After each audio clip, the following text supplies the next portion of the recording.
다 함께 사도신경으로 신앙 고백하시겠습니다.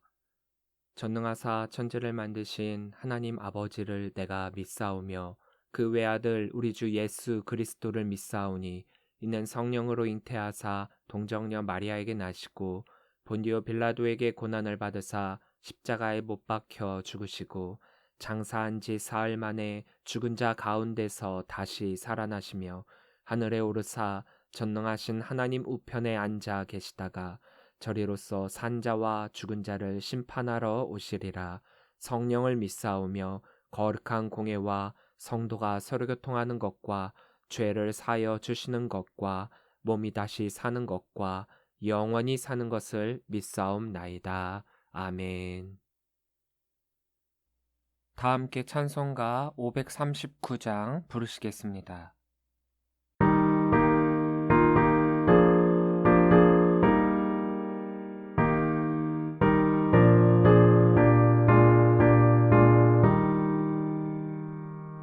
너 예수께 조용히 나가 내 모든 짐 내려놓고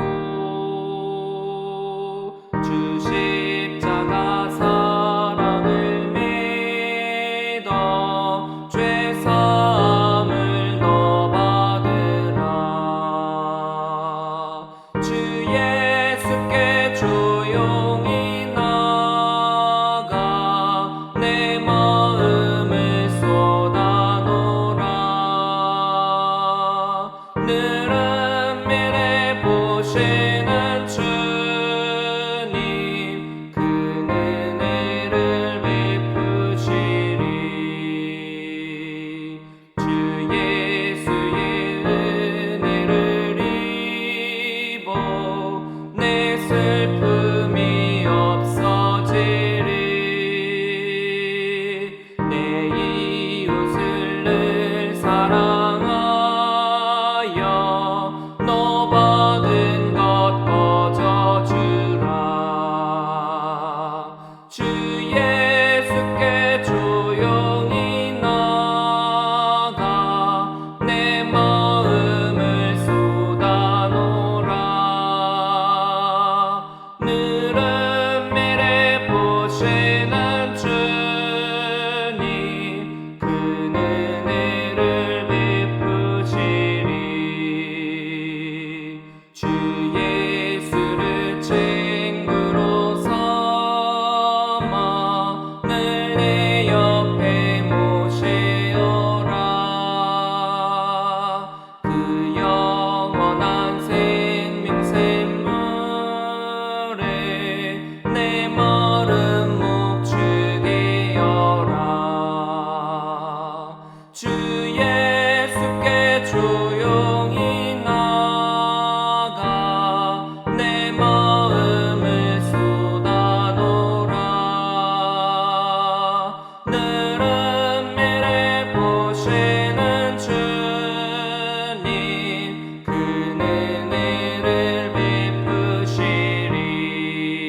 베푸시리. 너 주님과 사귀어 살면 새 생명이 넘치리라. 주 예수를 찾는 이 앞에 참 밝은 빛 비추어라. 주 예수께 조용히 나가 내 마음을 쏟아놓으라. 늘은 미래 보시는 주님 그 은혜를 베푸시리.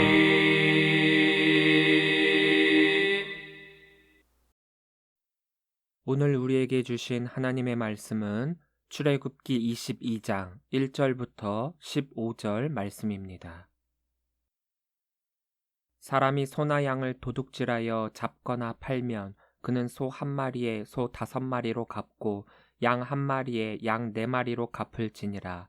도둑이 뚫고 들어온 것을 보고 그를 쳐 죽이면 피 흘린 죄가 없으나 해 돋은 후에는 피 흘린 죄가 있으리라.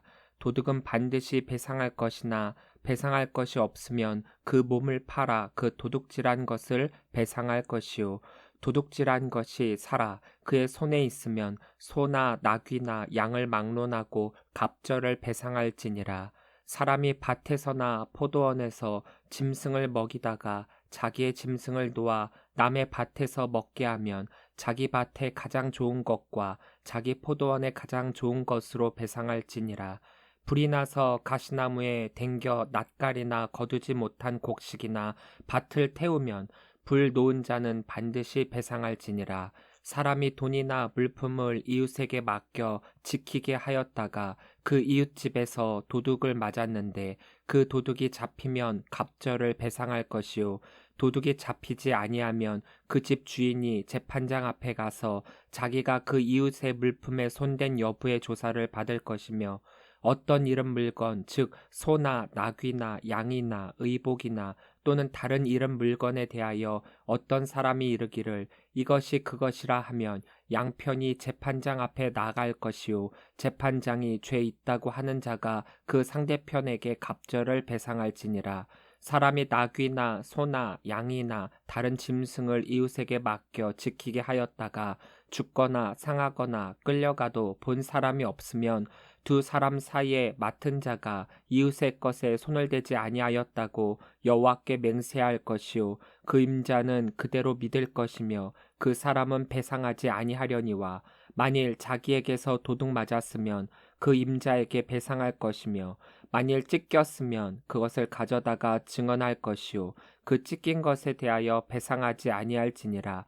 만일 이웃에게 빌려온 것이 그 임자가 함께 있지 아니할 때에 상하거나 죽으면 반드시 배상하려니와 그 임자가 그것과 함께 있었으면 배상하지 아니할지니라. 만일 새에 낸 것이면 새로 조카하니라. 아멘.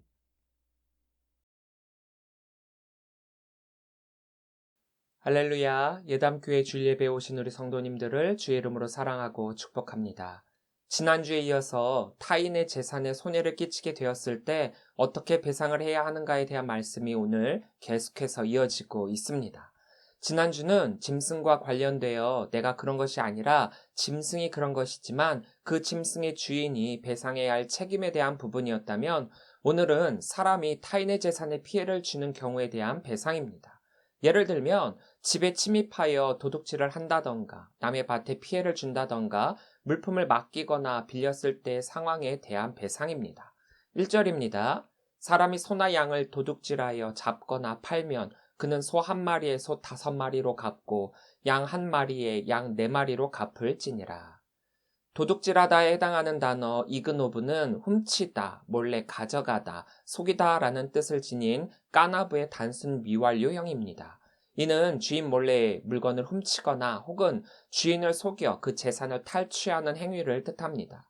여기는 분명히 훔치려는 자의 의도와 의지가 담겨져 있기 때문에 길을 가다가 물건을 줍는다거나 주인을 알지 못하는 타인의 물건을 습득하게 되는 것과는 구분이 됩니다. 잡거나에 해당하는 단어 우테바오의 원형은 타바의인데 이것은 도살하다, 살해하다 라는 뜻을 가지고 있습니다. 그렇기에 이것은 짐승을 먹기 위해 훔쳐 잡아 죽이는 것을 의미합니다. 팔면에 해당하는 마케로는 바꾸다, 팔다, 배신하다 라는 뜻의 마카르의 완료형으로서 완전히 팔아 넘겨 자신과는 아무런 관련이 없게 된 상황을 가리킵니다. 그러니까 그 물품이 내 손에서 다른 사람에게로 넘어가서 현재 내가 가지고 있지 않은 상태를 뜻합니다. 이럴 경우 소는 5배를, 양은 4배를 배상해야만 했습니다. 그런데 만약에 잡거나 팔기 전에 이 도둑을 잡아서 짐승이 온전한 상태에 있다면 도둑질한 사람이 2배로 갚아야 했습니다. 4절입니다. 도둑질한 것이 살아 그의 손에 있으면 소나 나귀나 양을 막론하고 갑절을 배상할지니라. 자, 다음은 도둑이 도둑질을 하다가 주인에게 발각이 되었을 경우입니다. 2절입니다. 도둑이 뚫고 들어오는 것을 보고 그를 쳐 죽이면 피 흘린 죄가 없으나. 뚫고 들어오다에 해당하는 밤마우테르트는 깨트리다, 관통하다, 속으로 파고들다 라는 뜻의 하타르에서 유래한 말입니다. 이것은 강제적인 방법을 동원하여 집 안으로 침투한 것을 뜻합니다. 출애굽 당시와 같이 장막 생활을 하던 때에는 장막의 한쪽을 찍고 집으로 들어오는 것을 뜻하고, 흙으로 집을 지어 살던 가나안 정착 시절에는 흙벽에 구멍을 파거나 무너뜨리고 집 안으로 들어오는 상황을 뜻합니다. 이것을 좀 더 정확하게 이야기하자면 주인에게 허락받고 집의 출입문을 통해 들어오지 않은 일체 모든 불법적인 침입을 뜻합니다. 그를 처해 해당하는 후카는 치다, 세게 때리다 라는 뜻의 낙하의 사역 수동형 동사로 맞았다, 죽임을 당했다, 해함을 당했다 라는 뜻입니다. 이것은 도둑이 집주인에게 얻어맞아서 치명상을 입어 죽게 된 경우를 뜻합니다. 일반적으로 살인은 사형에 해당하는 큰 범죄지요. 하지만 도둑이 집을 뚫고 들어왔다라는 것은 물건을 훔쳐가는 것뿐만이 아니라 집안의 다른 가족의 생명 역시 위험한 상황으로 만들 수 있기 때문에 집 주인이 집에 들어온 도둑을 방어하는 것은 정당 방위로 해당하는 것으로 간주되어, 이렇게 서로 대치하여 싸우다가 자칫 잘못하여 도둑이 죽게 되었을 때, 즉 살인을 하게 되었을 때에 그 죄를 묻지 않았습니다.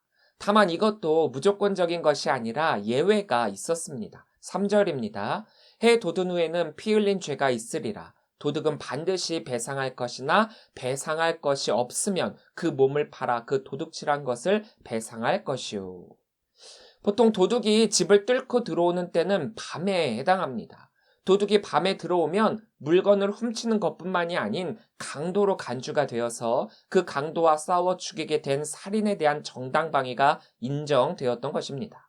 하지만 낮에는 좀 경우가 달랐습니다. 왜냐하면 낮 시간에는 밤과는 달리 도둑의 행동을 면밀하게 지켜볼 수가 있었고, 또 그에 대응하는 방법 역시 살인 이외의 다른 방법으로 그 도둑을 퇴치시킬 방법이 있기 때문입니다. 만약에 낮과 밤 모두 도둑에 대한 정당 방위를 무조건적으로 인정하게 될 경우 도리어 살인이 묵인될 수도 있기 때문에 생명을 소중하게 여기시는 하나님께서 비록 도둑질이라는 범죄를 지은 사람일지라도 그 생명을 보존할 수 있도록 하고 계신 것입니다. 이 도둑은 샬렘 예샬렘, 반드시 배상을 해야만 했습니다. 끝내다, 회복시키다 란 뜻의 샬람의 강의 능동형 부정사 절대형인 샬렘과 또 강의 능동의 미완료 예샬렘이 반복 사용되어서 샬렘 예샬렘, 그 동사가 뜻하는 바를 매우 강조하게 되었습니다. 그래서 반드시, 그리고 그냥 배상도 아니고 완전한 회복, 모든 손해를 회복시켜야만 했습니다. 하나님께서 이렇게 완전한 회복을 명하신 까닭은 피해를 입은 자에 대한 물질적, 정신적 피해를 보상하기 위함이기도 하고, 또한 범죄를 저지른 사람은 그 죄의 무게를 깨닫고 회개할 수 있는 기회를 준 것입니다. 하지만 만약 반드시 배상, 완전한 회복을 할 수 없는 경우는 어떻게 되었는가? 그것을 배상할 경제적 여력이 되지 못했다면 스스로를 종으로 팔아 그 돈으로 피해자에게 보상해야만 했습니다.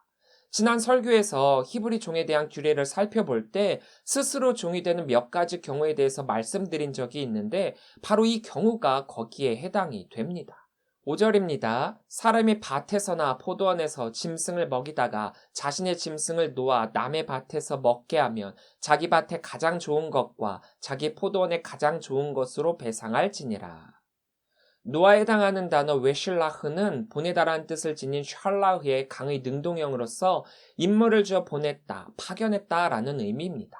즉, 자신의 짐승이 주인도 모른 채 우연하게 다른 사람의 밭에 가서 먹은 것이 아니라 그 주인이 일부러 다른 사람의 밭이나 포도원에 가서 먹겠다라는 것입니다. 이것은 엄밀히 이야기하면 고의성을 가지고 행동했기 때문에 위의 도둑질과 같이 타인의 재산을 훔친 것과 마찬가지입니다. 원래는 동일한 종류로 동일한 양을 배상해야 하는 것이 맞겠지만 고의성이 있고 또 타인의 재산을 훼손한 잘못이 있기 때문에 물질적, 정신적 피해 보상으로 질적인 것은 최상의, 최고의 것으로 배상해야만 했습니다. 6절입니다. 불이 나서 가시나무에 댕겨 낯가리나 거두지 못한 곡식이나 밭을 태우면 불 놓은 자가 반드시 배상할지니라. 가시나무에 해당하는 단어 코침은 찌르다는 의미가 있는 쿠치에서 유래한 단어인 코치의 복수형입니다. 이 가시나무들은 저절로 자란 것이 아니라 밭이나 자신의 땅 주위에 자신의 영역을 구별하기 위해서 심어놓은 일종의 경계목입니다.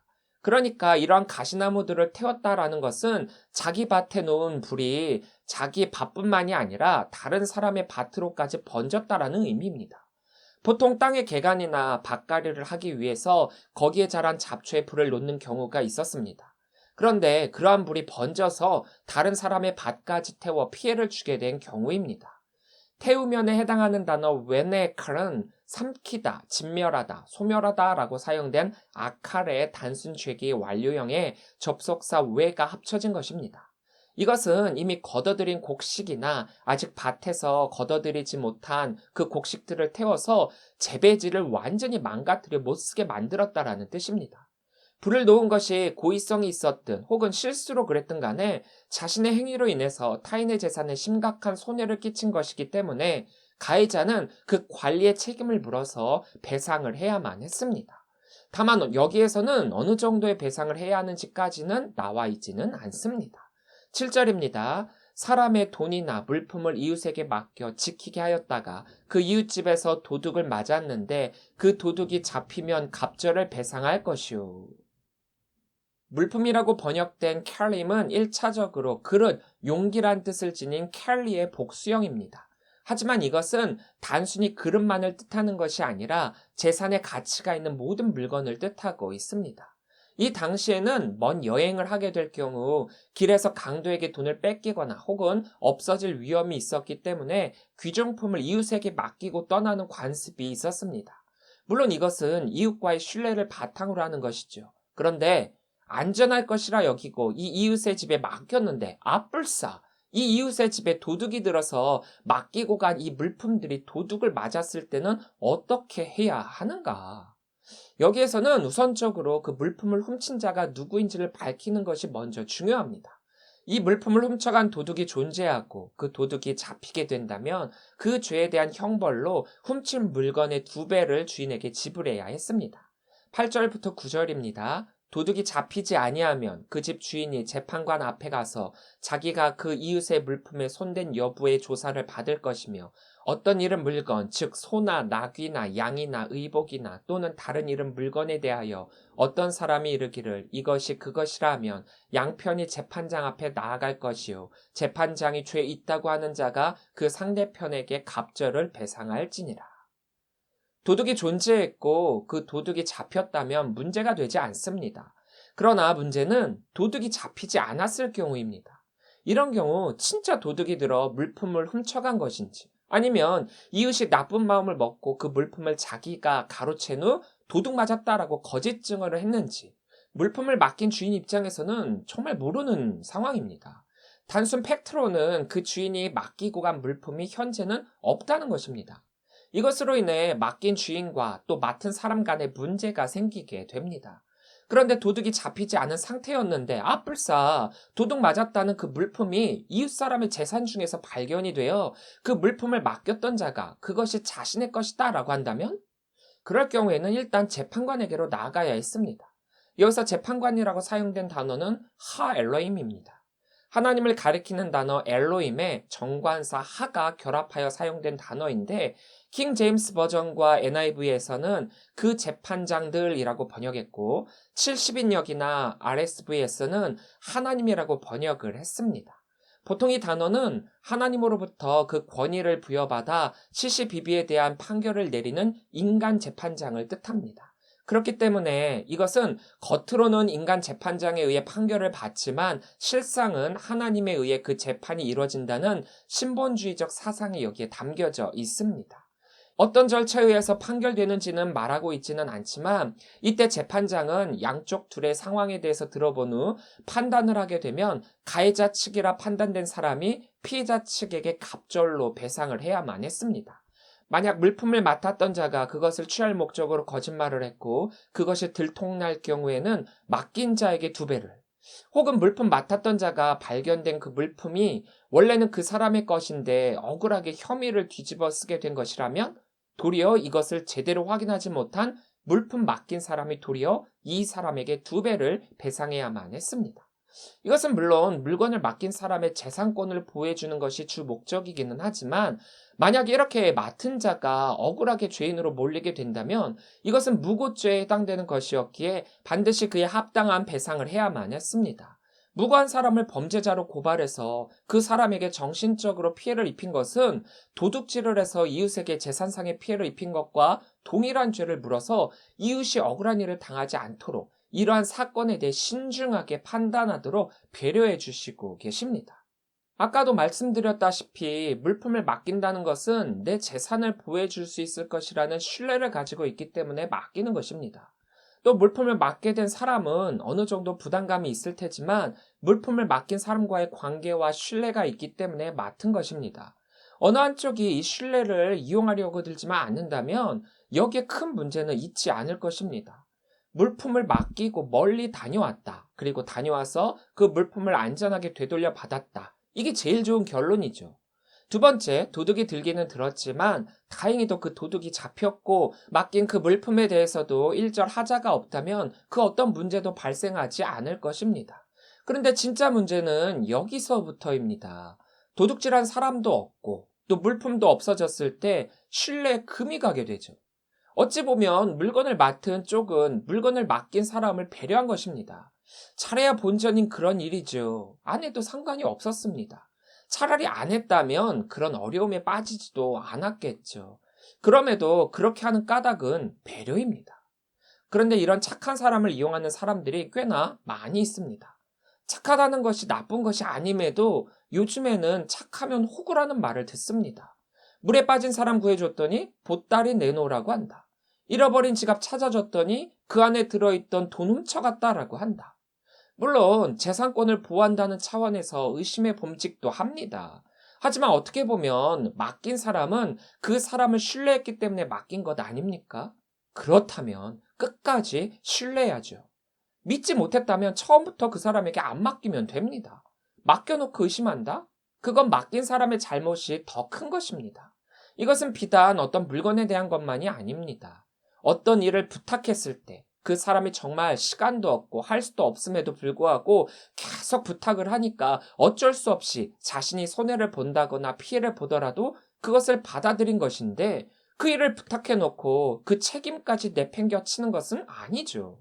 우리가 하나님의 사역을 할 때 종종 이렇게 일을 하는 분들을 볼 수 있습니다. 어떤 사람이 너무 착하다라는 것을 이용해서 그 사람에게 자기가 하기 싫은 것들이나 귀찮은 것들이나 하는 것들을 부탁을 해갖고 맡겨놓고는 그 책임까지 전가하여 원래 그 일은 자신이 해야 했음에도 불구하고 자기는 하지 않았으면서도 그 사람을 욕하는 것을 보게 됩니다. 누가 잘못한 것일까요? 부탁을 했을 때는 잘 되는 것만 생각할 것이 아니라 잘 안 되었을 경우도 자신에게 책임이 있다는 사실을 알고 부탁을 해야 합니다. 그래야 그 부탁을 받은 사람이 마음 편히 그것을 할 수 있는 것 아닙니까? 반대로 어떤 사람이 자기에게 어떤 것을 믿고 맡겼다면 그 믿음과 신뢰를 저버려서는 안 됩니다. 처음부터 안 될 것 같았으면 안 좋은 소리 한번 듣는 것이 낫지 그것을 떠안음으로 인해서 그 사람과의 관계가 매우 나빠질 수 있다는 것을 인지하고 그것을 수락해야 합니다. 저도 누군가가 저에게 부탁을 할 때 거절을 좀 잘 못합니다. 아니, 거절을 하기는 하죠. 근데 거절을 한 그것이 도리어 마음에 걸려가지고 고민하다가 다시 수락을 하기도 합니다. 물론 물질적인 것은 저도 없기 때문에 도와줄 수는 없습니다. 하지만 제가 가진 재능으로 할 수 있는 것들 중에서는 오케이를 합니다. 기타를 좀 가르쳐달라? 오케이.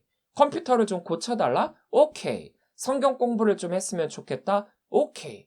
막연하지만 좀 도와달라? 오케이. 그리고 도와주려고 하는 것이고 또 배려하기 때문에 그것을 맡은 것이지 사실 제가 그것을 할 이유도 책임을 질 필요도 없습니다. 그런데 사람들이 화장실 들어갈 때 다르고 나올 때 다르다고 어느 정도 시간이 지나고 나면 배려와 도움을 배려와 도움으로 여기지 않고 또 다른 책임 전가로 만들고 맙니다. 화장실에서 화장지 쓰듯 한 번 쓰고 쓱 버리는 경험을 한두 번 해본 것이 아닙니다. 전 그것이 참 안타깝더라고요. 괜히 그 부탁을 들어주어서 실망한 적이 참 많습니다. 오지랖이라면 오지랖일 수 있죠. 차라리 제가 그것을 안 했다면 실망할 일도 없었으려니와 도와준다고 했던 그 것들이 도리어 그 사람에 대한 평가가 되어서 관계가 멀어지게 됩니다. 믿고 맡긴다? 맡기는 사람에게 책임이 있습니다. 맡기는 사람을 배려해 믿고 맡았다? 맡겨진 사람에게 책임이 있습니다. 맡길 때와 맡겨질 때 그 책임의 무게를 가볍게 여기지 말고 신중하게 판단하여 판단했다면 그것을 잃지 마시기를 바랍니다. 이번에는 이웃을 믿고 짐승을 맡겼을 경우에 발생한 사건들에 대해서입니다. 10절입니다. 사람이 나귀나 소나 양이나 다른 짐승을 이웃에게 맡겨 지키게 하였다가 죽거나 상하거나 끌려가도 본 사람이 없으면. 상하다에 해당하는 단어 뉴시바르는 박살내다, 갈갈이 찢다는 뜻의 샤바르가 원형입니다. 이것은 그 짐승이 몸에 당한 부상의 정도가 심해서 재산적 가치가 현저하게 떨어져 있는 상태를 뜻합니다. 끌려가다에 해당하는 단어 뉴시바는 포로로 삼다, 데리고 가다라는 뜻의 샤바의 단순 죄기형으로 수동의 의미가 강합니다. 이것은 맡겨놓은 짐승이 맡고 있는 그 사람이 모르는 사이에 누군가에 의해서 강제적으로 끌려간 것을 뜻합니다. 그러니까 여기서 죽거나 상하거나 끌려가거나 하는 것이 돌보는 사람의 부주의나 고의성이 전혀 없는 우연적인 사고에 해당하는 것입니다. 11절입니다. 두 사람 사이에 맡은 자가 이웃의 것에 손을 대지 아니하였다고 여호와께 맹세할 것이요 그 임자는 그대로 믿을 것이며 그 사람은 배상하지 아니하려니와. 하지만 짐승을 맡긴 사람 입장에서는 그 말을 그대로 믿기는 어려울 수 있습니다. 그렇다면 이때도 두 사람은 재판장 앞으로 가서 판결을 받게 됩니다. 그럴 때 짐승을 맡은 자는 해야 할 것이 있는데 그것은 바로 여호와께 맹세하는 것입니다.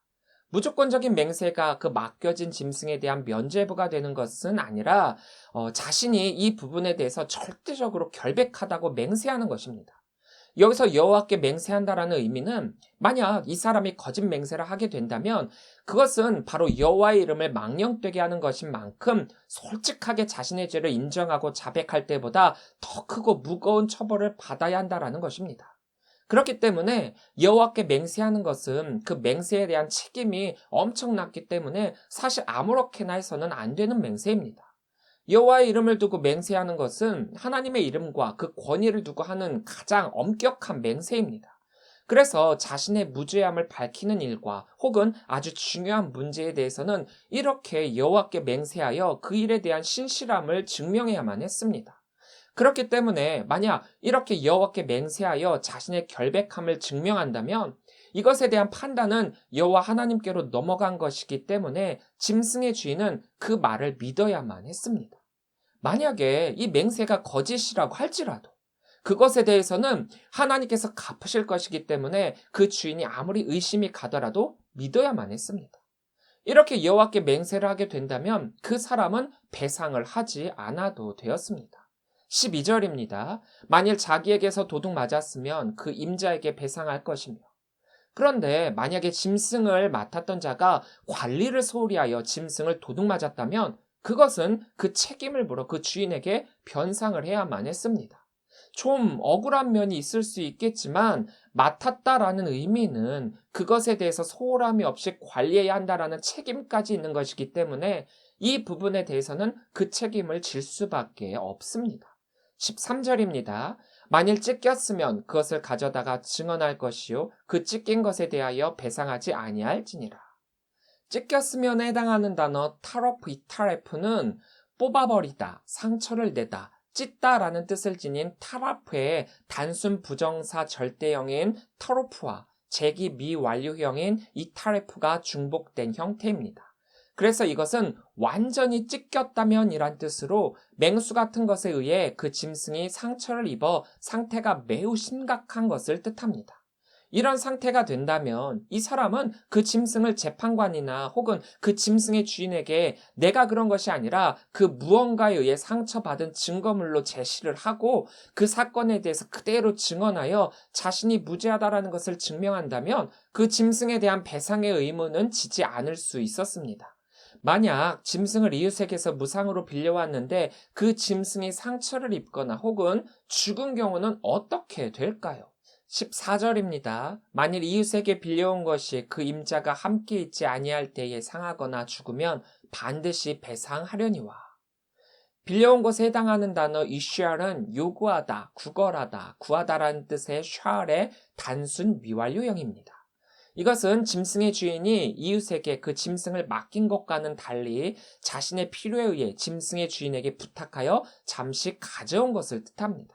자신의 필요에 의해서 빌려왔는데 그럼에도 그와 같은 사고를 막지 못했다면 그 책임은 전적으로 빌려온 그 사람에게 있고 관리 소홀로 그 짐승의 주인의 재산에 피해를 입혔기 때문에 반드시 배상을 해야만 했습니다.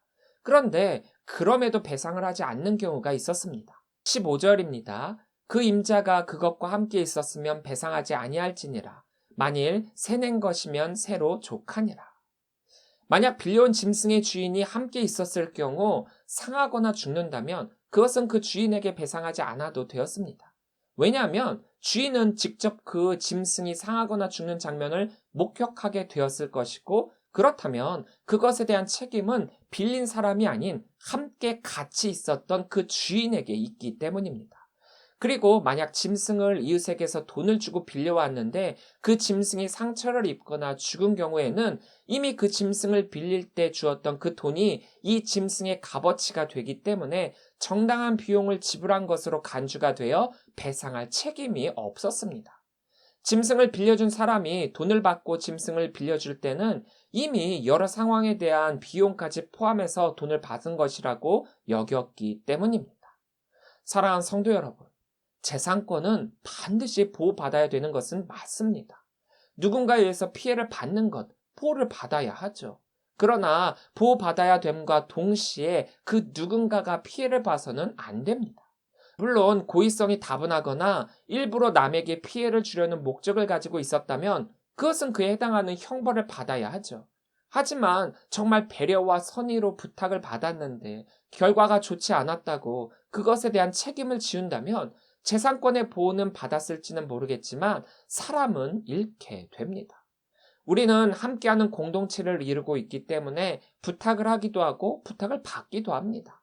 거기에는 신뢰가 중심을 이룹니다.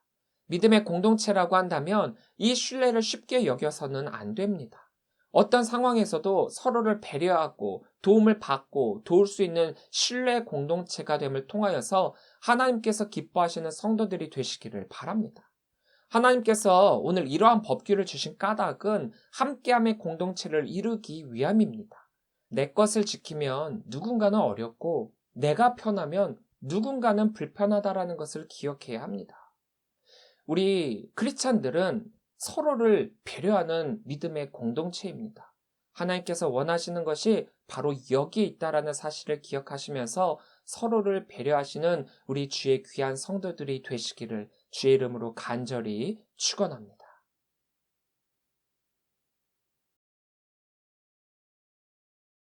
기도하겠습니다. 사랑의 하나님 감사합니다. 오늘도 좋은 날씨와 날을 주시고 하나님 앞에 나와 예배할 수 있도록 하여 주시니 감사합니다. 주님께 예배하고 찬양하고 기도하는 것이 우리 삶의 가장 큰 기쁨이요 특권이요 의무라는 것을 잊지 말고 늘 주일 성수하는 성도들이 되게 하여 주옵소서. 하나님께서 주신 손해배상의 규례들을 보면서 어느 한쪽만이 피해를 보지 않도록 양쪽을 돌아보시는 하나님이신 줄 보게 됩니다. 재산이 피해를 보지 않도록 보호받음과 동시에 가해자와 피해자가 확연하지 않을 때 한쪽으로 피해를 보지 않도록 주시는 하나님의 말씀을 보면서 하나님의 사랑을 느낍니다. 우리가 이 세상을 살아갈 때 나 중심적인 판단과 생각으로 남들에게 피해를 주지 않도록 하여 주시고 함께함의 공동체를 이룰 때에 신뢰의 공동체가 될 수 있도록 하여 주옵소서. 우리는 신뢰를 바탕으로 모인 주의 자녀들입니다. 그런데 믿는 자라고 하면서도 하나님의 사역을 할 때 이리 핑계 저리 핑계를 대고 책임을 전가하고 믿는다라고 신뢰한다라고 하면서 상처와 아픔을 줄 때도 많이 있습니다.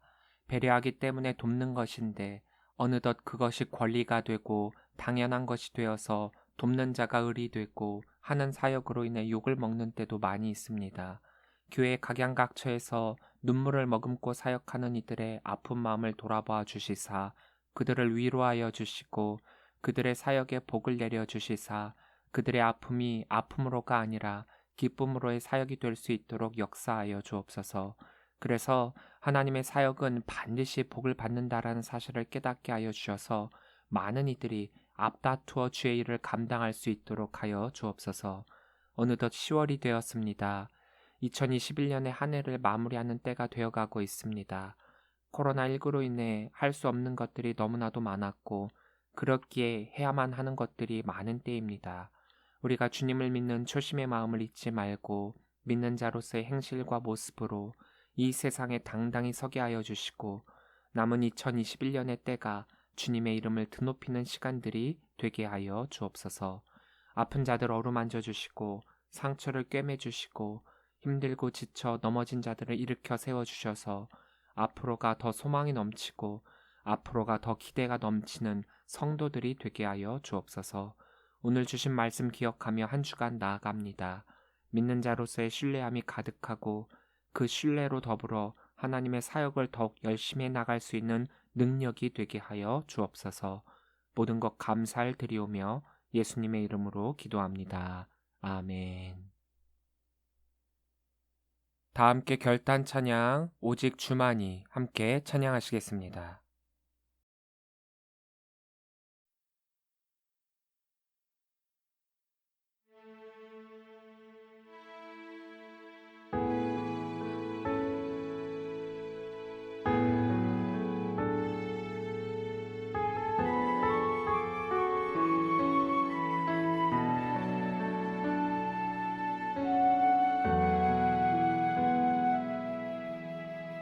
나의 영혼이 잠잠히 하나님만 바라며 나의 구원이 그에게서 나는도다.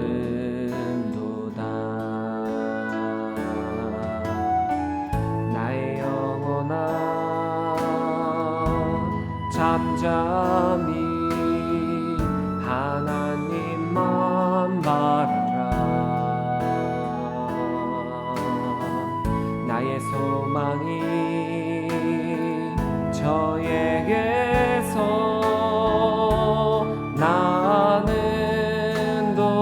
나는도다. 오직 주만이 나의 반석 나의 구원이시니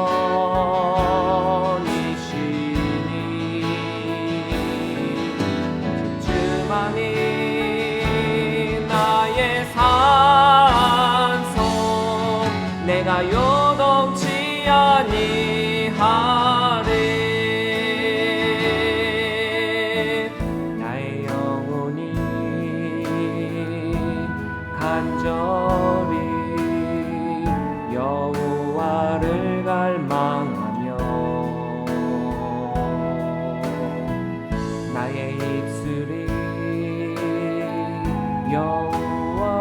여호와를 찬양하리.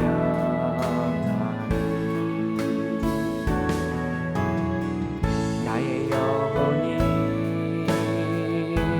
즐거이 여호와를 따르리니 나의 평생에 여호와를 송축하리. 오직 주만이 나의 반석 나의 구원이시니 주만이 나의 산성 내가 요동치 아니하리.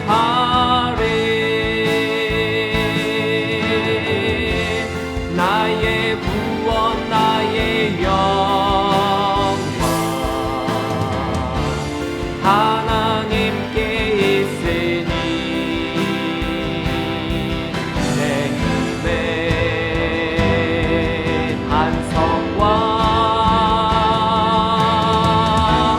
피난처 되시네.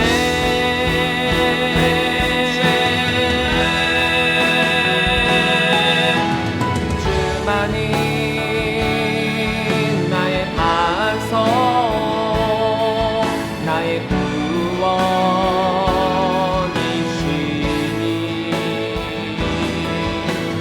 주만이 나의 산소, 내가 요동치 아니하리.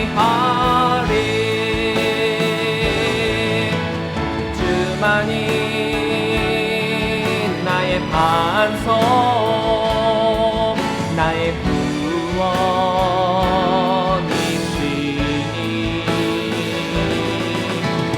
주만이 나의 산소, 내가 요동치 아니하리. 내가 요동치 아니하리. 내가 요동치